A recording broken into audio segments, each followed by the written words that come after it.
नागपुर शहर में नशा तस्करों के खिलाफ पुलिस ने अपनी कार्यवाही तेज कर दी है। क्राइम ब्रांच यूनिट 5 ने ऑपरेशन थंडर 2 के तहत बड़ी कामयाबी हासिल करते हुए कलमना थाना क्षेत्र में छापेमारी की और गांजा तस्करी के काले कारोबार का पर्दाफाश किया है। इस कार्यवाही में एक महिला समेत 2 आरोपियों को गिरफ्तार किया गया है, जबकि एक आरोपी अब भी पुलिस की रडार से बाहर है। पुलिस से मिली जानकारी के अनुसार यह पूरी कार्यवाही नागपुर के कलमना थाना क्षेत्र के हद में आने वाले मोहनलाल वाजपेयी नगर इलाके में हुई। गुप्त सूचना के आधार पर पुलिस ने घेराबंदी कर नशीले पदार्थों की तस्करी कर रहे आरोपियों को रंगे हाथों धर दबोचा। पकड़े गए आरोपियों में शांतिश कुमार, नेक प्रताप शाहू उम्र 30 वर्ष और सलोनी रणवीर सिंह चौधरी उम्र 20 वर्ष शामिल है। पुलिस के मुताबिक इस गिरोह का एक और सदस्य फारूक, जो तेलंगाना का रहने वाला है, फिलहाल फरार है और पुलिस उसकी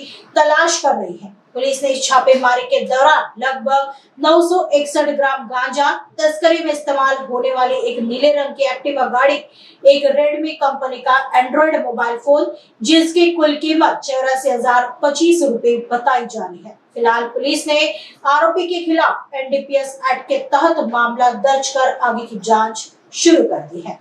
क्राइम ब्रांच युनिट क्रमांक 5 नागपूर येथील पथकातील हवालदार नजीर शेख आणि राजू टाकळकर, विशाल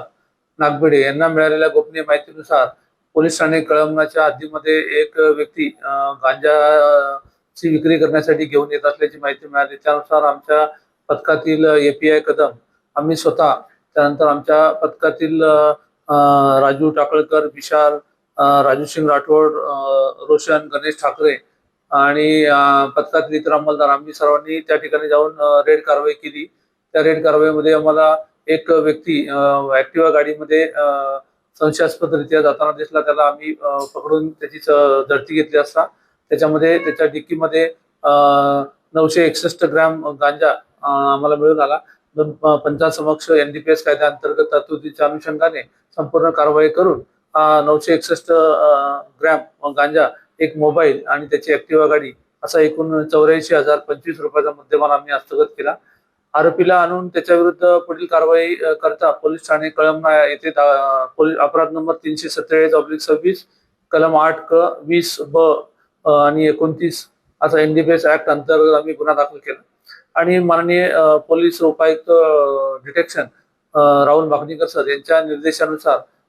याच्या गुन्ह्याची बॅकवर्ड आणि फॉरवर्ड लिंकेज आम्ही तपासण्याचा प्रयत्न केला। त्यामध्ये यांनी हा गांजा कोणाकडून आणला होता याबद्दल अधिक चौकशी केली असता त्यामध्ये एक महिला जी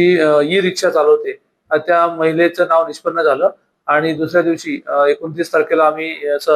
महिला आरोपी सलोनी रणवीर सिंग चौधरी वय 20 वर्ष हिला आम्ही पोलीस ठाणे शांतीनगर या प्रेमनगर, झेंडा चौक, लोधी मोहल्ला पोलीस ठाणे शांतीनगर या परिसरातून तिला आम्ही ताब्यात घेतलं आणि तिच्याकडे अजून चौकशी केली असता तिने तो माल अजून कुठून आणला याबद्दल अधिक माहिती घेतली असता अजून एक पाहिजे आरोपी फारूक नावाचा व्यक्ती, ज्याचा मोबाईल नंबर आम्हाला प्राप्त आहे आणि त्याचं लोकेशन घेतलं असता तो व्यक्ती सध्या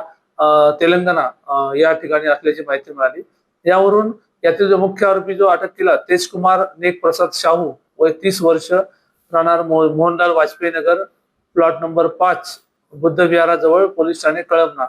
अशा व्यक्तीच्या मिळालेल्या माहितीवरून आणि मग जप्त मुद्देमालावरून आम्हाला अशा प्रकारे आम्ही त्याची बॅकवर्ड लिंकेजचा तपास करून दोन आरोपी अटक करून तिसरा आरोपी निष्पन्न केलेला आहे आणि त्याबद्दल एनडीपीएस ऍक्ट अंतर्गत पोलीस ठाणे कळमना या ठिकाणी आम्ही गुन्हा दाखल करून दोन्ही आरोपींना अटक करून पुढील कारवाई केलेली आहे। सध्या आरोपी पोलीस कस्टडीमध्ये आहेत। सदरची कारवाई माननीय पोलीस आयुक्त doctor Ravindra Kumar single sir यांच्या महत्वपूर्ण जो प्रोजेक्ट आहे ऑपरेशन थंडर 2.0 या अंतर्गत अंमली पदार्थ विरोधी